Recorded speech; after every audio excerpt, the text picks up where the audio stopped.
Hello बच्चों, Saraswati academy में आपका स्वागत है।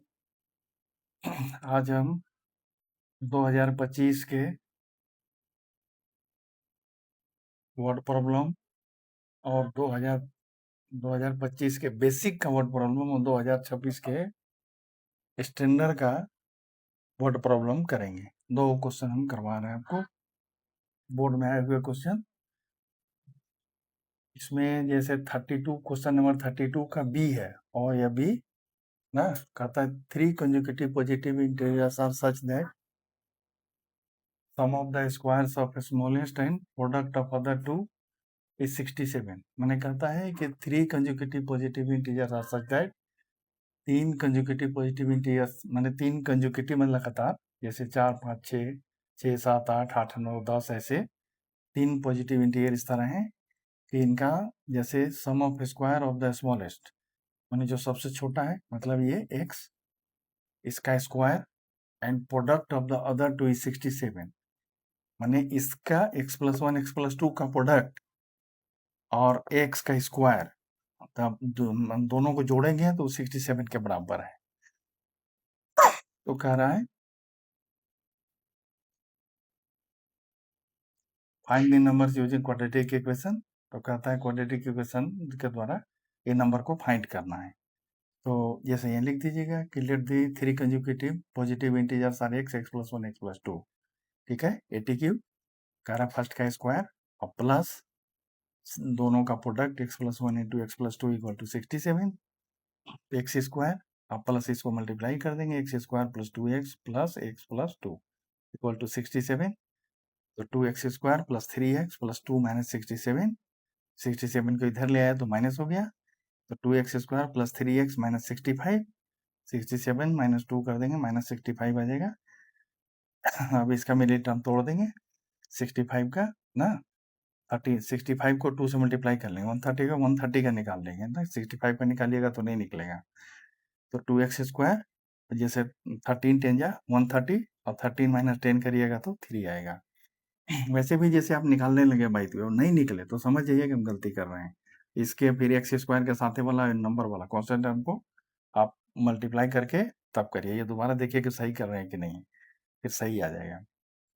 अब इसमें जैसे x कॉमन ले लेंगे, इसमें 2 है, इसमें 13 है तो कॉमन नहीं आएगा, x खाली कॉमन आएगा तो x 2x + 13 माइनस इसमें से क्या कॉमन है, 5 कॉमन आएगा, यहाँ 10 है यहाँ 65 है, 5 दोनों में है, तो 2x + 13। वैसे भी देखिए ज़्यादा नहीं दिमाग काम करे ना, तो यहाँ जो फैक्टर है वही फैक्टर यहाँ लिख दीजिए या इसको डिवाइड करिए। जैसे यहाँ 10x है, यहाँ देखिए 2x कैसे आएगा, 10x से 2x 5 से डिवाइड करेंगे तब, या जैसे यहाँ इसको ऐसे भी कर सकते हैं, जैसे यहाँ 10x है ऊपर और यहाँ आ गया 2x, x काट दीजिए, कितना आ गया 5, तो ये 5 हमारा कॉमन आएगा। ऐसे आप ट्रिक से बाहर निकाल लीजिए ना।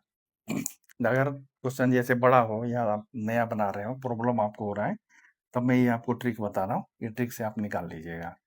तो 5 हम कॉमन निकाल लिए और ये वाला यही वाला चीज़ यहाँ लिख दीजिए। जब आप वैसे निकाल लीजिएगा तो सेम फैक्टर आएगा। अब इसको मिला के x - 5 और 2x + 13 = 0। If x - 5 = 0, x = 5. If 2x + 13 = 0, 2x = -13.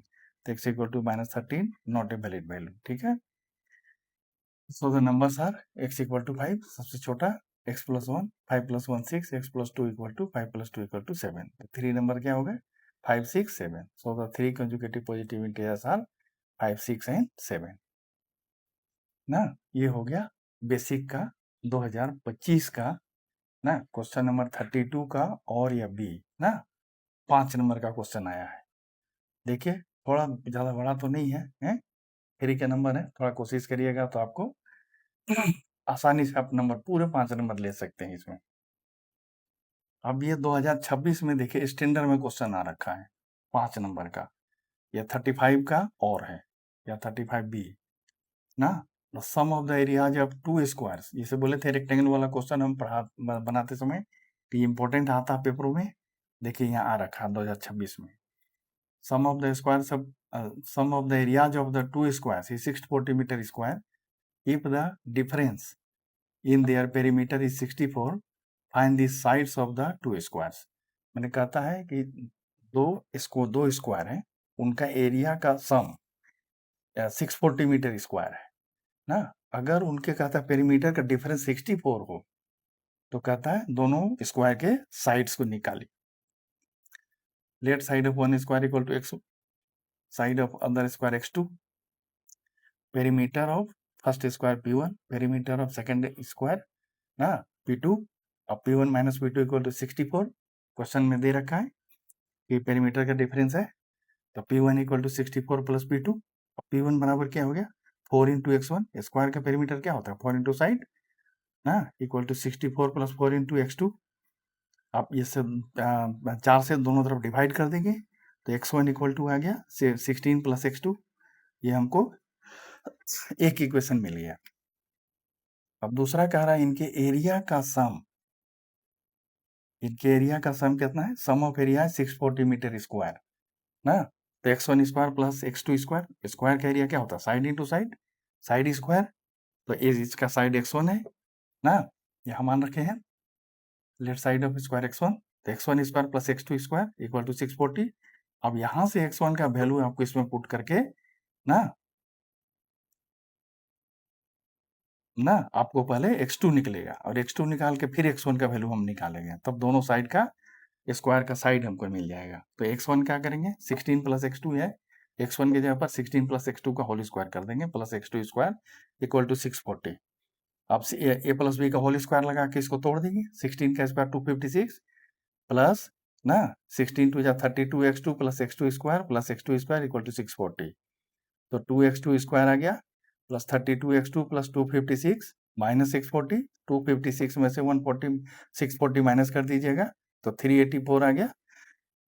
तो सब में 2 से डिवाइड हो जाएगा, तो इसको प्रो 2 से डिवाइड कर देंगे, तो ये कितना आ जाएगा x square plus 16x2 minus 192 ना।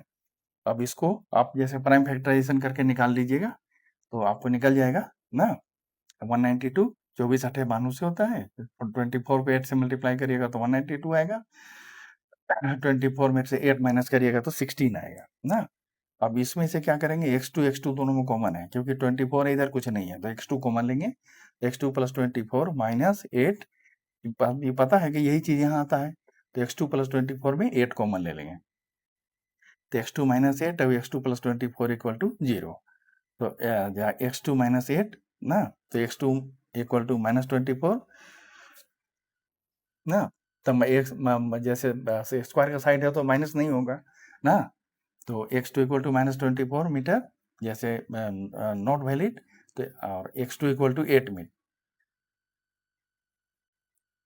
x2 इक्वल टू 8 मीटर, दो वैल्यू है, तो x2 इक्वल टू जैसे मतलब इनवैलिड है ना, x2 ठीक है। तो x1 इक्वल टू क्या आ जाएगा 16 प्लस x2, अब देखिए यहाँ आ जाएंगे, x2 का वैल्यू यहाँ 8 रख देंगे, तो 16 और 4 क्या आ गया 24 मीटर ना। तो sides of the squares are 8 metre and 24 metre. Thank you. इसी तरह से प्रैक्टिस करते रहिए ना, एनसीईआरटी का क्वेश्चन करवा के फिर बोर्ड वाले क्वेश्चन करवाएंगे, फिर पीवाईक्यू और पीछे बैक ईयर वाला क्वेश्चन करवाएंगे ना। इसमें भी 4.3 से भी क्वेश्चन आए हैं, तो 4.3 का अभी करवाया नहीं हूँ, इसीलिए अभी नहीं। अभी ट्रेन वाला क्वेश्चन भी आया है स्टैंडर्ड वाला में 2026 में, वो भी अभी आपको हम अगले वीडियो में करवाएंगे, दिखाएं बताएंगे कैसे कैसे आता है ट्रेन वाला, जैसे क्वेश्चन कितना इंपॉर्टेंट है हम लोगों के लिए।